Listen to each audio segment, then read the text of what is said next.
In the 13th century, one city felt like the center of the world: Baghdad.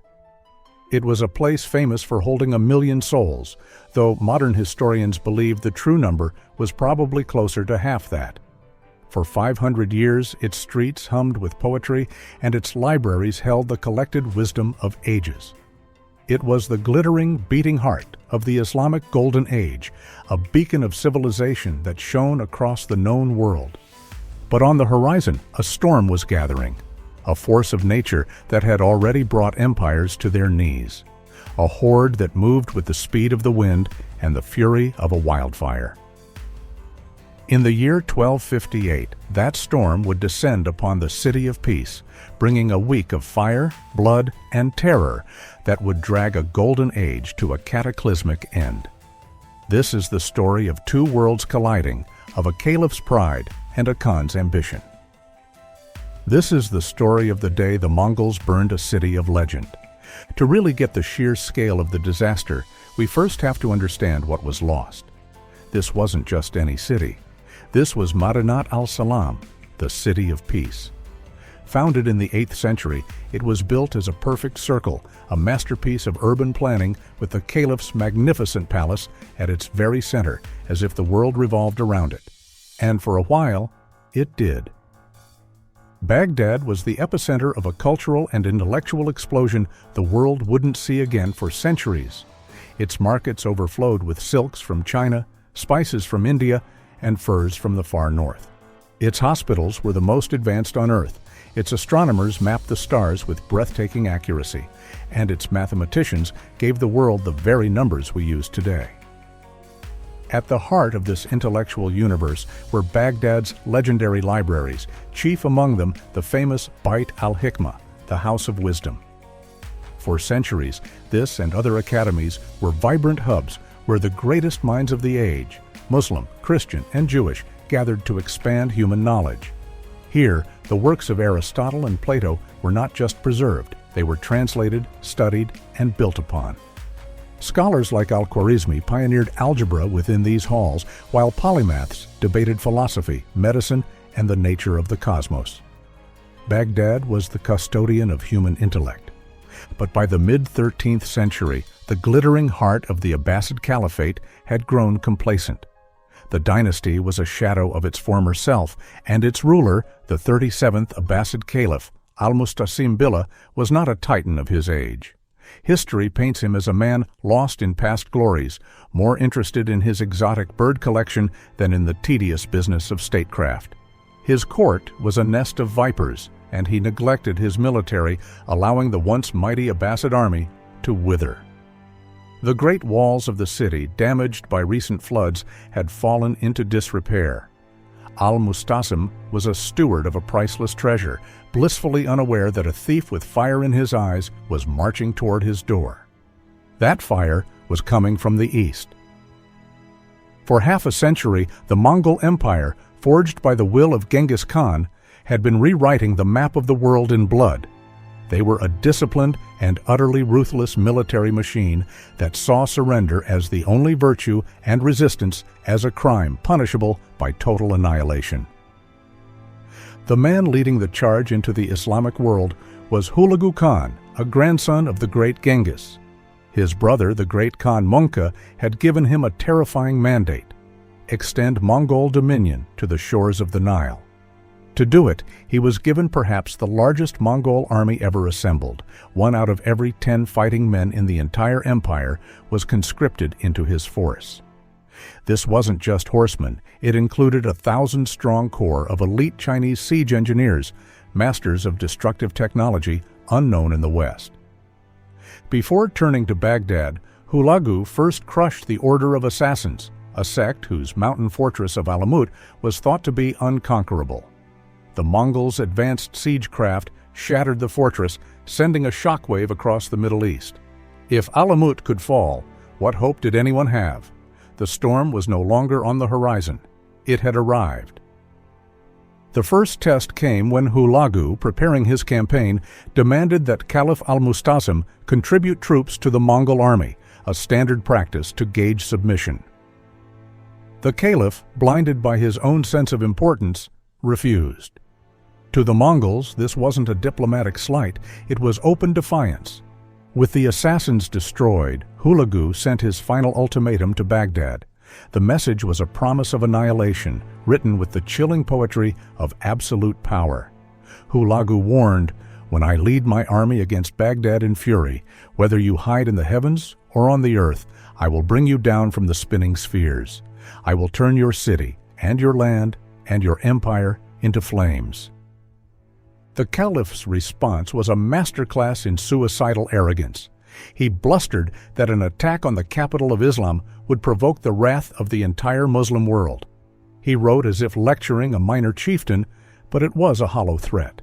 No great army was coming to save Baghdad. Al-Musta'sim was a king in a fairy tale, believing his castle was protected by magic, while a demolition crew assembled at his gate.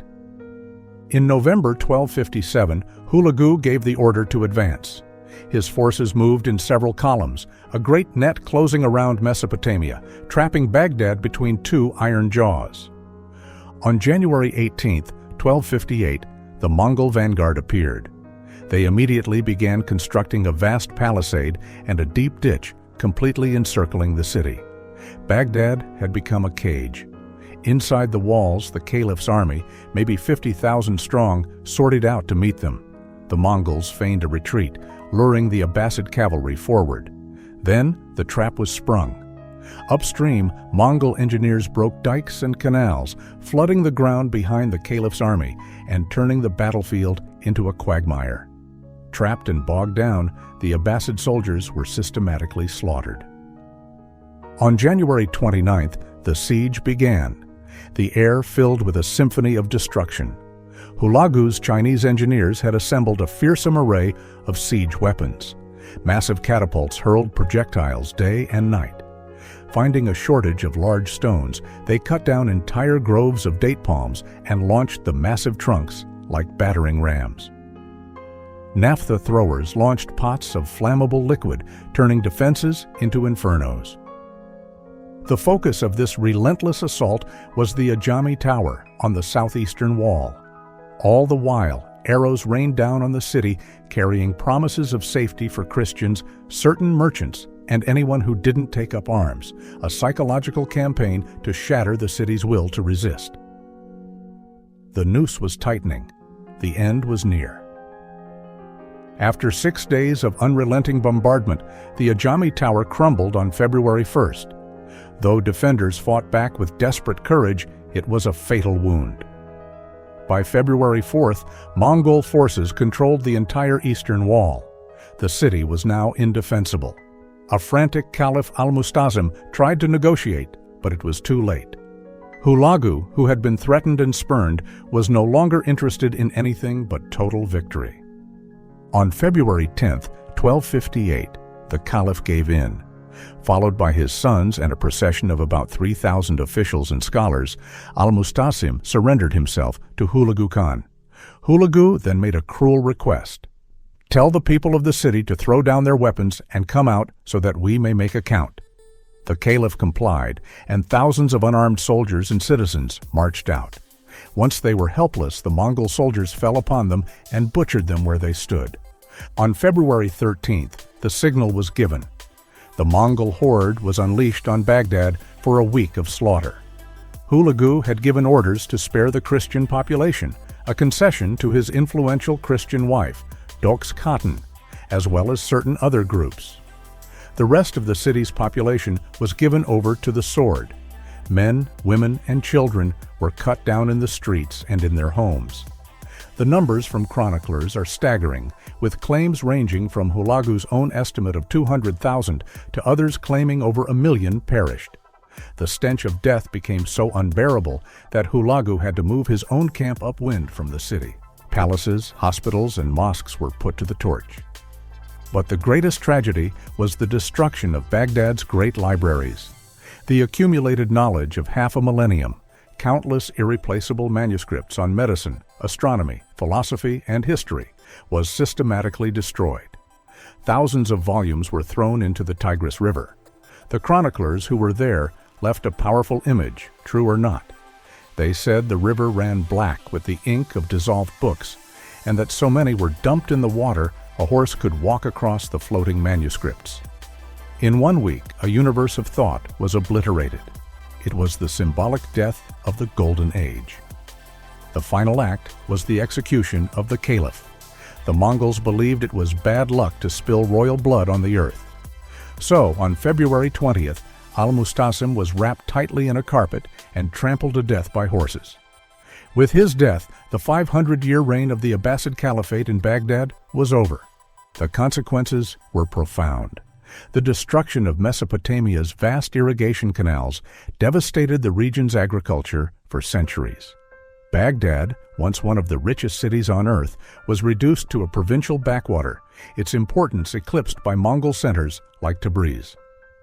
While a powerless shadow caliphate would be established in Cairo, the true unifying power of the institution was broken. The fall of Baghdad is a line drawn in history. Before it, the Islamic world was a global center of science and culture. After it, that light was irrevocably dimmed. If you found this journey into one of history's most dramatic turning points compelling, please consider subscribing and hitting that like button. We're dedicated to uncovering these incredible stories from the past, and let us know in the comments. What other historical turning points do you want to see us cover? The Mongol storm didn't stop at Baghdad. It surged westward until it was finally halted in September 1260 by the Mamluk Sultanate of Egypt at the decisive Battle of Ain Jalut. But for Baghdad, that victory came too late. The city would be rebuilt, but its soul, the vibrant intellectual energy that made it the center of the world, was gone. The fall of Baghdad was more than just the end of a dynasty. It was a cultural catastrophe. It stands as a chilling reminder of the fragility of civilization and the immense, irreplaceable loss that happens when knowledge is extinguished. We'll never know what scientific discoveries were lost or what epic poems were washed away in the ink-blackened waters of the Tigris. The fires of 1258 are long gone, but the echoes of what was lost can still be felt today.